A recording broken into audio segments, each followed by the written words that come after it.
Mesdames et messieurs, bonjour. Nous sommes le lundi 8 avril et nous nous retrouvons pour un nouveau numéro de Chaos Global avec Édouard Husson. Nous vous avons fait défaut la semaine dernière pour cause de lundi de Pâques. Nous revenons avec l'actualité. Nous allons parler beaucoup d'actualité internationale aujourd'hui et notamment Édouard va beaucoup nous entretenir de ce qui se passe à Gaza et en Palestine avec des informations tous azimuts. Mais avant, on pourrait, je pense que c'est bien, Édouard, qu'on se dise quelques mots sur les sujets européens, puisqu'il y a là aussi une actualité européenne qui commence à être nourrie, européenne au sens large, avec quand même cette rumeur que je vois courir partout, qui est l'effondrement imminent de l'armée ukrainienne. Est-ce qu'on peut en dire quelques mots, Édouard, sans évidemment oublier la question de la Palestine? Oui, l'armée ukrainienne est en difficulté maintenant sur tous les fronts, en particulier à cause de ce qu'on appelle les bombes planantes, qui sont je crois, la plus grosse innovation depuis le début de la guerre, après les drones, de l'armée russe, et qui sont des bombes qui maintenant peuvent être lancées à 60 km de distance et atteindre absolument précisément leur cible. Zelensky lui-même s'est plaint des dégâts qu'elle faisait dans les rangs des troupes ukrainiennes. Alors, je ne crois pas qu'il y ait quelque chose qui change fondamentalement dans la lenteur de l'approche russe, qui est progressive, mais on voit que les troupes ukrainiennes ont du mal à renouveler leurs effectifs. En revanche, il y a une chose qui a changé, c'est qu'il y a une nouvelle vague d'attaques très dures sur les infrastructures électriques ukrainiennes, par exemple à Kharkov, par exemple à Dniepropetrovsk, et il y a eu aussi des frappes à Kiev. Alors c'était autant sur des bâtiments du commandement ukrainien, en particulier sur les services de renseignement après l'attentat de Crocus à Moscou. Tout ça fait qu'il y a bien une intensification de cette guerre, en partie à distance, que mène l'aviation et l'artillerie russe avec les frappes de missiles. Bon, j'en profite pour redire que nous avons fait la semaine dernière un entretien sur la conversation entre le ministre des Armées françaises, vous ne connaissez peut-être pas son nom, il s'appelle Sébastien Lecornu, et son homologue russe, M. Shoigu. Interview, relisez-la, regardez-la parce qu'elle est d'importance, je crois, mais est-ce qu'il te paraît plausible que le printemps, Édouard, soit fatal à l'armée ukrainienne et qu'elle enregistre des défaites qui soient considérables sur le front et décisives pour l'issue de cette guerre? Alors, on le voit d'abord, ma réponse est oui. Et on le voit d'abord dans le type de riposte que l'armée ukrainienne met en place. Ce sont des tirs de drones envoyés à l'intérieur du territoire russe, mais sans véritable objectif stratégique, simplement le fait de semer la terreur.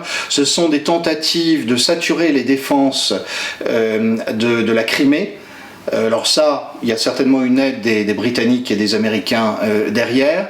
Et pour le reste, c'est quand ils le peuvent encore, envoyer des frappes sur Donetsk, sur les quartiers civils. Donc ça veut dire que l'armée ukrainienne n'est plus en mesure en fait de lancer une offensive telle qu'elle l'a fait l'année dernière. J'oubliais à nouveau des drones cette fin de semaine sur la centrale nucléaire de Zaporojié, dont on sait que c'est une des tentations ukrainiennes. Après tout, créer une catastrophe là-bas qu'on attribuerait aux Russes, ça permettrait de justifier une implication plus marquée de l'OTAN. On voit bien le raisonnement qui est fait.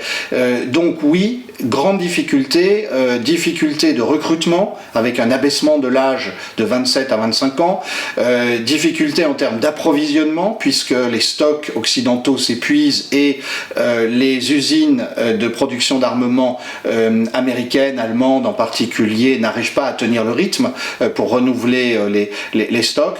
On est dans une situation très difficile qui donne à penser que certains acteurs du conflit pourraient être tentés de faire une provocation maximale de manière à créer un choc et essayer d'impliquer plus l'OTAN. En tout cas, Si l'on admet que l'attentat de Moscou est un rapport avec la guerre d'Ukraine, c'est peut-être une façon d'expliquer, provoquer une surréaction des Russes et justifier donc l'entrée des États-Unis dans la guerre. Pour l'instant, les États-Unis n'ont pas l'air de vouloir entrer eux-mêmes dans ce jeu-là. Alors, on redit que aujourd'hui, effectivement, l'Europe est probablement un acteur plus directement concerné que les États-Unis par la guerre en Ukraine. Les discussions vont bon train et de toutes parts, et d'ailleurs sous un certain nombre de facettes. Jeudi, Emmanuel Macron va reparler d'économie de guerre puisqu'il se déplace à Bergerac pour visiter une usine de production d'armement, de mémoire, alors je crois que ce sont des obus ou de la poudre pour obus.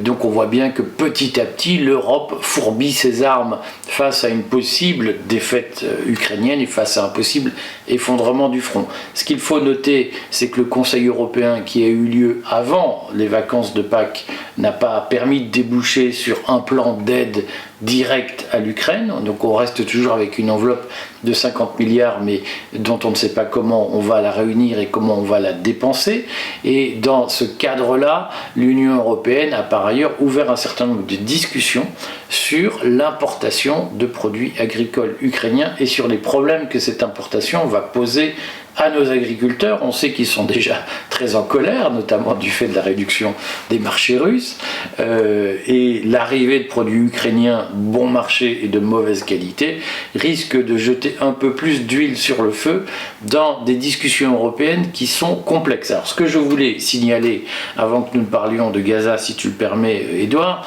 c'est quand même que mercredi, Bruno Le Maire va présenter au Conseil des ministres notre projet de GOP, c'est-à-dire de budget pour l'Europe, puisque vous savez que nous devons expliquer aux Européens comment nous allons revenir aux 3% de déficit du PIB, qui est un sujet extrêmement compliqué. Alors plein de questions techniques dans ce dossier qui ennuie tout le monde, mais qui moi me passionne, mais qui est en réalité essentiel. Plein d'aspects techniques sont passés inaperçus. Je le rappelle, Bruno Le Maire a négocié une refonte du pacte de stabilité et de croissance qui est annexe au traité de Maastricht. Il a été refondu au mois de décembre 2023 dans l'indifférence générale et Bruno Le Maire s'est réengagé à atteindre les 3% de déficit du PIB en 2027, sans savoir comment il va y arriver, en plus avec des chiffres qui étaient faux, puisqu'on a appris depuis... Attention Eric, il ne faut pas être anxiogène. C'est le mot d'ordre de l'Élysée et de Matignon. L'Élysée en effet redit qu'il ne fallait pas parler de ces problèmes de déficit parce que ça crispait tout le monde, c'est surtout que ça souligne une incompétence du gouvernement, mais il faut le redire, mercredi nous connaîtrons un premier tournant, et retenez bien ce calendrier des événements européens et internationaux qui va nous pendre au nez sur les questions budgétaires, c'est-à-dire sur les questions d'austérité et d'augmentation des impôts. Mercredi, Bruno Le Maire doit expliquer au Conseil des ministres quelle est la trajectoire que nous suivons d'ici à 2027 pour réduire nos déficits, et on le redit, personne n'a la moindre idée sur les économies à faire aujourd'hui. Je rappelle que le 19 avril, c'est une journée importante parce qu'il y aura un sommet européen sur l'avenir de l'Union européenne où seront discutées un certain nombre de méthodes de gouvernance, c'est-à-dire concrètement un certain nombre de sujets qui permettront de passer à la fédéralisation de l'Europe. C'est une préparation à la grande convention européenne dont nous parlons, qui aura lieu après les élections européennes et qui là entrera dans le vif de la disparition des États-nations. D'ici là, le 19 avril, les Belges, la présidence belge de l'Union va discuter des aménagements de règles de gouvernance pour préparer une diminution du poids des États-nations dans les décisions. Et d'ici, je crois que c'est le 26 avril, l'agence Fitch, et il y a au moins Fitch qui doit décider de la dégradation de la note de la France. La journée fétiche, ce sera celle du 31 mai de mémoire, qui sera le jour où Standard & Poor's, l'agence redoutée, décidera de dégrader ou non la note de la France. Mais enfin, si la note de la France est dégradée en avril, on peut penser que Standard & Poor's suivra le mouvement. Alors, faites très attention, mes amis, parce que ce calendrier européen va rappeler à la France qu'elle doit tenir ses engagements budgétaires. Est-ce que tu penses, Édouard, puisque c'est un commentaire que nous avons très souvent sur ce sujet, mais si la France sortait de l'Union européenne, elle n'aurait plus besoin de faire attention à son budget. Et j'entends souvent cette phrase que je considère être une ânerie, qui est « Ah, si on pouvait emprunter un 0% à la Banque de France, tous nos problèmes seraient réglés, on ferait tourner la planche à billets et il n'y aurait plus de problème budgétaire en France. » Qu'est-ce que tu penses de ça? Alors, je vais rappeler un précédent très simple. Lorsque la Grande-Bretagne s'est lancée dans le Brexit, le gouvernement Cameron avait d'abord remis en ordre les finances publiques. Et le Brexit n'aurait jamais pu réussir s'il y avait eu le moindre doute sur les finances publiques britanniques. Que ça se soit détérioré depuis, à cause du Covid, c'est autre chose. Mais maintenant, les Britanniques sont responsables de ce qu'ils décident en matière budgétaire. Donc, moi, effectivement, je pense que c'est extrêmement léger de croire qu'il faut sortir pour que tout aille bien du point de vue budgétaire. Au contraire, on serait extrêmement vulnérable, la France serait obligée à une dévaluation drastique. Alors, il peut y avoir du bon dans une dévaluation pour relancer la compétitivité, sauf que une nation, c'est un équilibre. Il y a aussi l'épargne des Français, et on ne peut pas dire comme ça, avec légèreté, « Ah génial, l'inflation ou bien la dévaluation va nous débarrasser des rentiers », ce qui est quand même la tentation dans beaucoup de forces politiques. Donc je crois qu'effectivement on est au cœur du sujet. Petite remarque au passage, une question, Emmanuel Macron a-t-il mis le thème ukrainien sur le tapis il y a quelques semaines pour essayer qu'on ne parle pas de la dette française? C'est une question qu'il faut vraiment se poser, et on peut penser que la raison pour laquelle il fait partie des durs sur la question russe ou russo-ukrainienne, c'est peut-être dans l'espoir qu'un conflit plus important, ça éviterait qu'on parle des affaires françaises. Alors, de mon point de vue, pour rebondir sur ce que tu dis, après on parle de Gaza, je pense qu'effectivement il y a une instrumentalisation de l'Ukraine et de la question ukrainienne pour faire diversion sur les sujets de politique intérieure, voilà. Et probablement des sujets de dette. Moi, ce qui me frappe quand même, puisque là aussi je lis beaucoup de commentaires disant mais si on se prend les pieds dans le tapis dans la dette et dans le déficit, c'est pas une question d'incompétence de Bruno Le Maire, c'est une question de trahison. Il y a un projet voulu par Davos de mise en défaut de la France, etc. Et dont Emmanuel Macron est au fond l'exécuteur. Moi j'ai un doute sur cette version, je le redis, je crois qu'il faut se méfier de ces théories selon lesquelles tout est écrit dans l'histoire et rien n'a de hasard, et nous sommes dirigés, c'est aussi une façon de se soumettre au macronisme que de défendre cette théorie selon laquelle Macron est supérieurement intelligent, il a tout prévu, tout est écrit.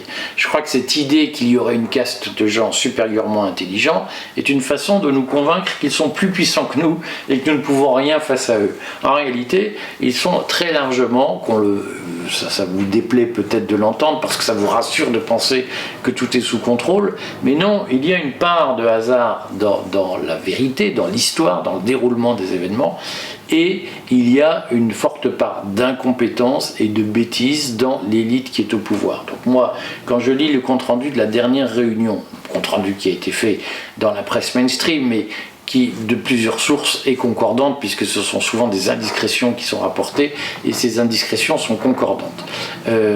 Il y a eu une réunion à l'Élysée où Macron a voulu comprendre cette affaire de dette publique, ce qui me conforte dans l'idée qu'en réalité, il ne s'occupe pas des problèmes budgétaires et qu'il a fait confiance depuis 7 ans à Bruno Le Maire pour les régler, ce qui montre les limites du DRH à Emmanuel Macron.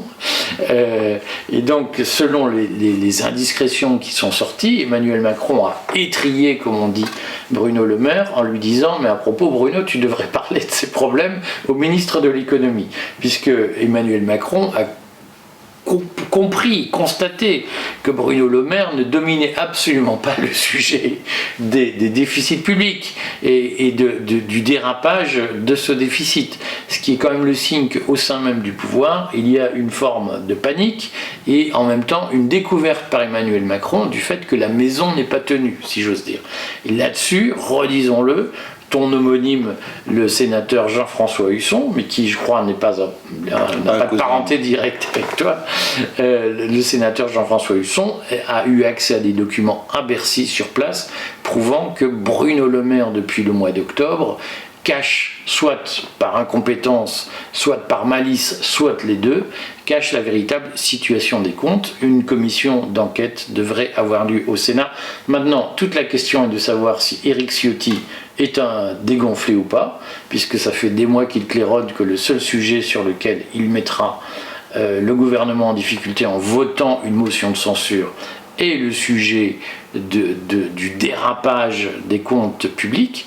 Il est au pied du mur et maintenant on le voit commencer à tortiller du derrière, à nous expliquer qu'il n'y aura de motion de censure votée par LR que si et seulement si il y a augmentation des impôts plus un certain nombre de conditions.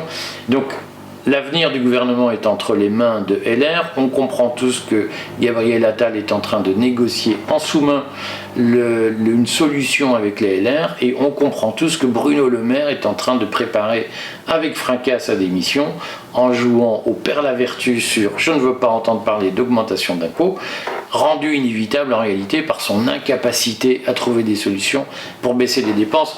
Redisons-le, cela fait 7 ans que Bruno Le Maire est supposé baisser les dépenses et ça fait 7 ans qu'il ne fait rien.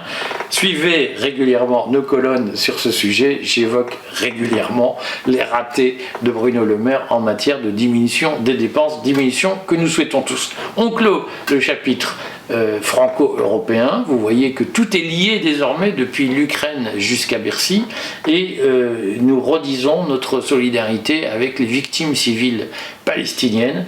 Que se passe-t-il en Palestine en ce moment, puisque l'armée israélienne, et c'est l'information que nous voulions traiter en profondeur, l'armée israélienne a annoncé qu'elle allait s'occuper de Rafah. Qu'est-ce qu'il faut comprendre ? Alors, premier événement, d'abord, l'armée israélienne s'est quasiment complètement retirée de Gaza en termes de troupes au sol. Il reste un couloir qui partage le territoire à peu près en deux, dans lequel il y a une brigade de l'armée israélienne qui est censée empêcher les Gazaouis qui avaient fui vers le sud de remonter vers le nord pour essayer de s'y réinstaller. Avant-hier, il y a eu une série d'embuscades extrêmement létales pour l'armée israélienne à Khan Younes et l'armée israélienne a été obligée de concéder 4 victimes, 4 soldats. En général, les Israéliens parlent surtout des officiers et ne nous disent pas le nombre de soldats, d'hommes de troupes qui sont touchés. Mais on peut trouver relativement fiables les évaluations faites par les combattants palestiniens eux-mêmes dans leur communiqué qui disent qu'ils estiment avoir tué entre 14 et 34 soldats israéliens. Il est difficile puisque en général après une embuscade ils se retirent dans leur tunnel, il est difficile pour eux de vérifier jusqu'au bout. Mais en tout cas une quinzaine de soldats c'est bien possible. Et alors, cette catastrophe militaire de samedi précède de quelques heures l'annonce du retrait de l'armée israélienne de Gaza.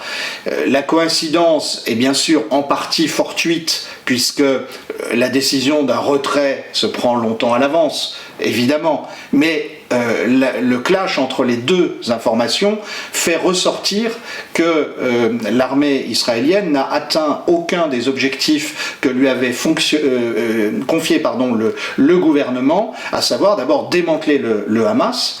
Alors on voit filtrer d'ailleurs dans les médias israéliens des articles un peu surpris en disant mais on a découvert des branches affiliées au Hamas que nous ne connaissions pas. Je rappelle qu'au Courrier des Stratèges nous disons depuis le 7 octobre que qu'il y a une union des mouvements combattants palestiniens autour du Hamas et que ça a été véritablement un soulèvement national à Gaza, aussi bien l'ancien Front populaire de libération de la Palestine que le djihad islamique proche des Iraniens.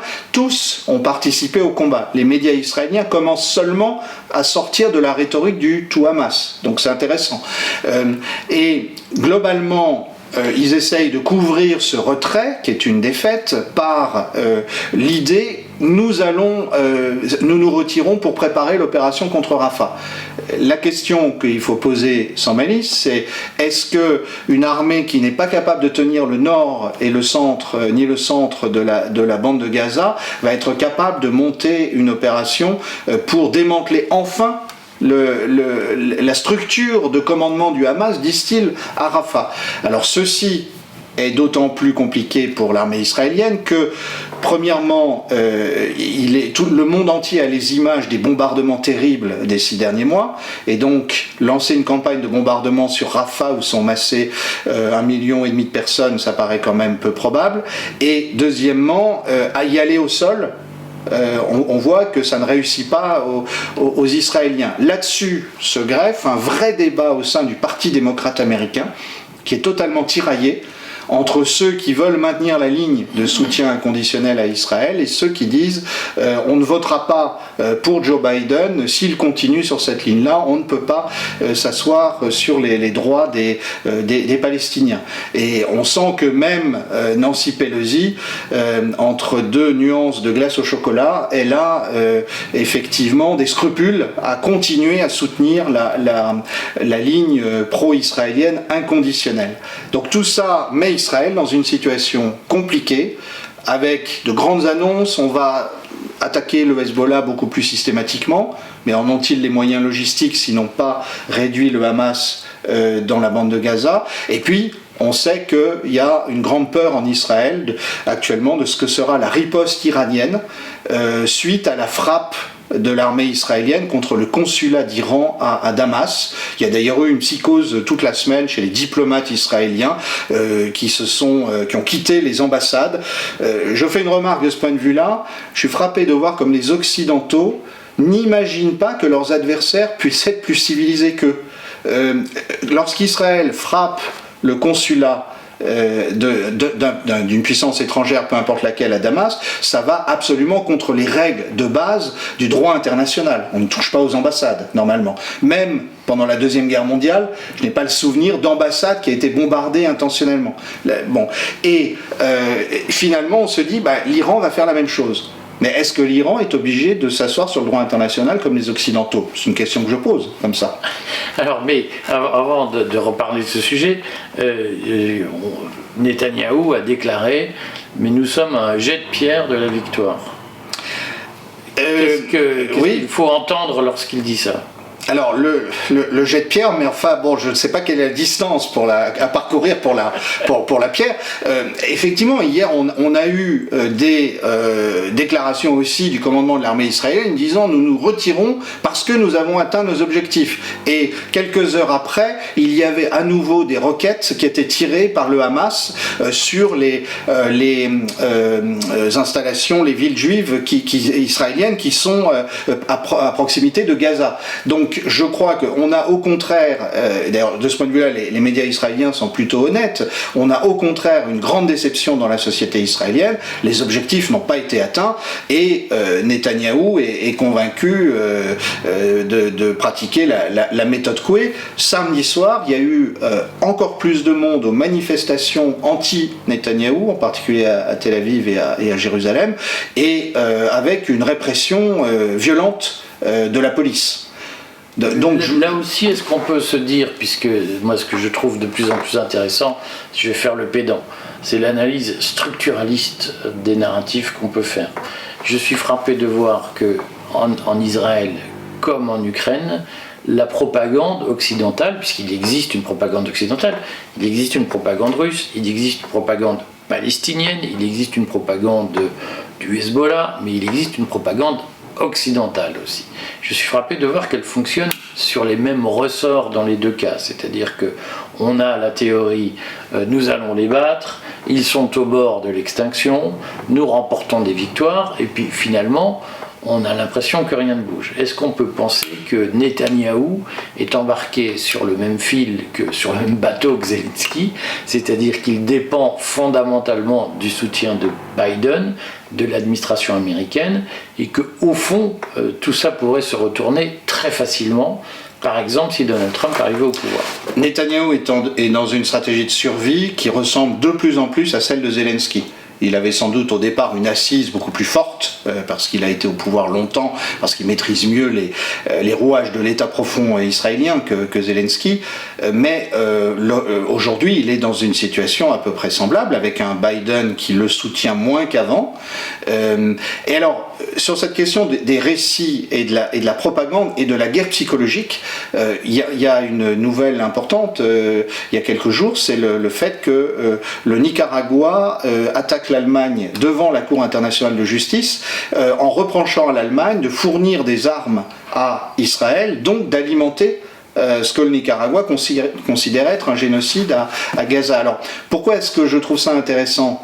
Parce que je pense que c'est profondément lié aussi à la question de l'attitude de l'Allemagne dans la guerre d'Ukraine, et que le Nicaragua, il y a des vieux réflexes qui datent de la période soviétique, qui n'ont pas été perdus. Nicaragua est certainement proche de la Russie, et faire attaquer l'Allemagne sur la question de Gaza, c'est aussi mettre en difficulté l'Allemagne dans son soutien à la guerre d'Ukraine contre la Russie. Et on voit que autant il y a un an ou il y a 6 mois pour le narratif occidental à Gaza ou en Ukraine, les Occidentaux étaient infiniment supérieurs, mais aujourd'hui le reste du monde commence à avoir beaucoup plus d'audience avec ses propres narratifs, et l'action du Nicaragua face à l'Allemagne me semble très représentative. Alors j'ai été frappé ce matin de la divergence entre les titres de la presse française subventionnée et les titres de la presse libanaise, puisque dans la presse libanaise on lisait « L'armée israélienne se déclare prête à déclencher une offensive au sud Liban ». Et dans la presse française, on avait l'information inverse, l'armée israélienne renforce sa préparation à une défense en cas d'attaque du Hezbollah.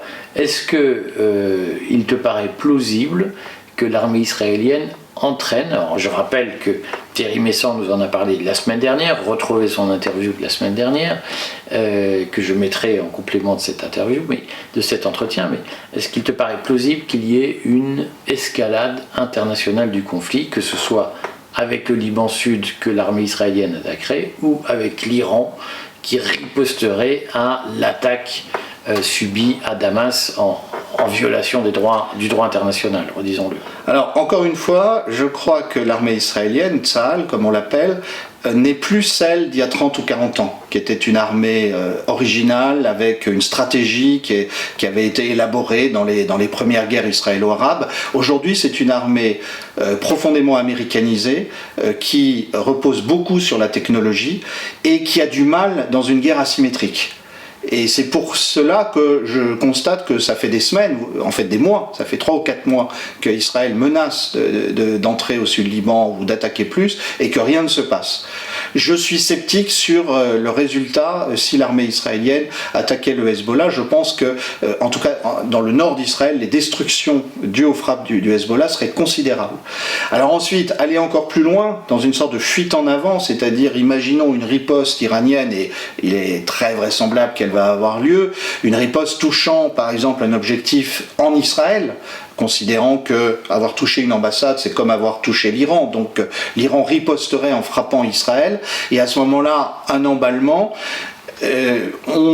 on lit ici ou là, on entend dire que les États-Unis et l'Iran auraient échangé, que les États-Unis auraient assuré à l'Iran qu'ils n'entreraient pas en guerre contre eux en cas de conflit avec Israël, tant que les objectifs américains ne seraient pas touchés par des frappes iraniennes.